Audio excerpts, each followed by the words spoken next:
I had a guest actually come on this podcast before Jimmy Carr. Jimmy Carr was on 2 weeks ago, and we had a great conversation about happiness and the nature of happiness. And the guest before Jimmy Carr wrote in my diary, which is a tradition we have now, where all the guests that come on write a question for the next guest. So there is a question there for you. But the guest wrote a question which changed his life, which is, are you happy? And I, from reading your work and understanding your position on happiness and it not being the thing to aim for, which really struck me, because I thought, I thought life was the North Star of our lives was to try and be happy. Mm-hmm. I guess my question is, I was going to ask you that question. Aim to be good and pray for happiness. So the question I was going to, is pretty much that is, what is a better question for me to ask you if I'm checking in on you? Because we asked that question with good intentions. Are you happy? What's a better question for me to ask Jordan Peterson?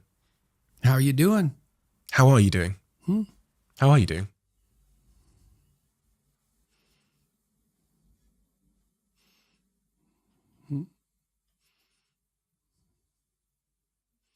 Brilliantly and terribly.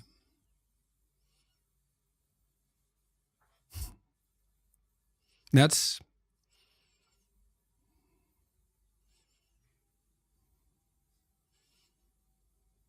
when you listen to a profound piece of music, one that sort of spans the whole emotional experience, it's not happy. Happy is elevator music, and probably you just shouldn't listen to that at all, right? And you think, why? Well, it's harmless, it's treacly, it's sweet, it's simple, it lacks depth, it's shallow, that's a problem.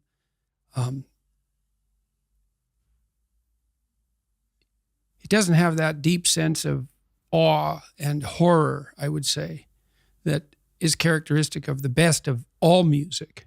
You listen to some simple music, so-called. Hank Williams is a good example. The blues cowboy from the 50s who died of alcoholism when he was 27 and whose voice sounds like an 80-year-old man. Simple melody, but there's nothing simple in the song and in the voice. It's deep, it's like the blues. It's like black blues in the States from the 20s, and this was certainly influenced by that tradition. There's this admission of a deep suffering at the same time as you get the beautiful transcendence of the music. And that's meaning, that's awful in the most fundamental sense, but you need an antidote to suffering, and it has to be deep. And deep moves you tectonically, and it's not a trivial thing. But that's better than happiness. And maybe if you're lucky while you're pursuing that and while you're immersed in it, you get to be happy, and you should fall on your knees and be grateful for that when it happens. It's a gift. It really is a gift. And it comes upon you unexpectedly, your happiness, But you aim to climb uphill to the highest peak you can possibly envision. And that's better than happiness.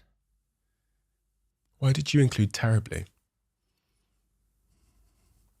Well, for example, now when I go, wherever I go in the world, people come up to me and they're usually, I wouldn't say they're happy to see me. They're often in tears, and they often have a pretty rough story to relate. They were suicidal or nihilistic or homicidal or trapped, desperate, and they tell me that real fast. And then they say, I've overcome that to a large degree, and thank you for that. And you think, well, that's really something to have that happen over and over. In some ways, you might think, well, how could anything better possibly happen to you than to have people come up to you all over the world, strangers, and open themselves up like that, like they're old friends so quickly.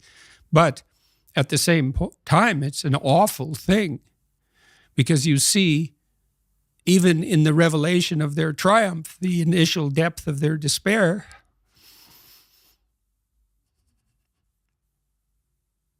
So I wouldn't change that, but it's not nothing. And it's certainly not just happiness. It's better than happiness, but it's almost unbearable.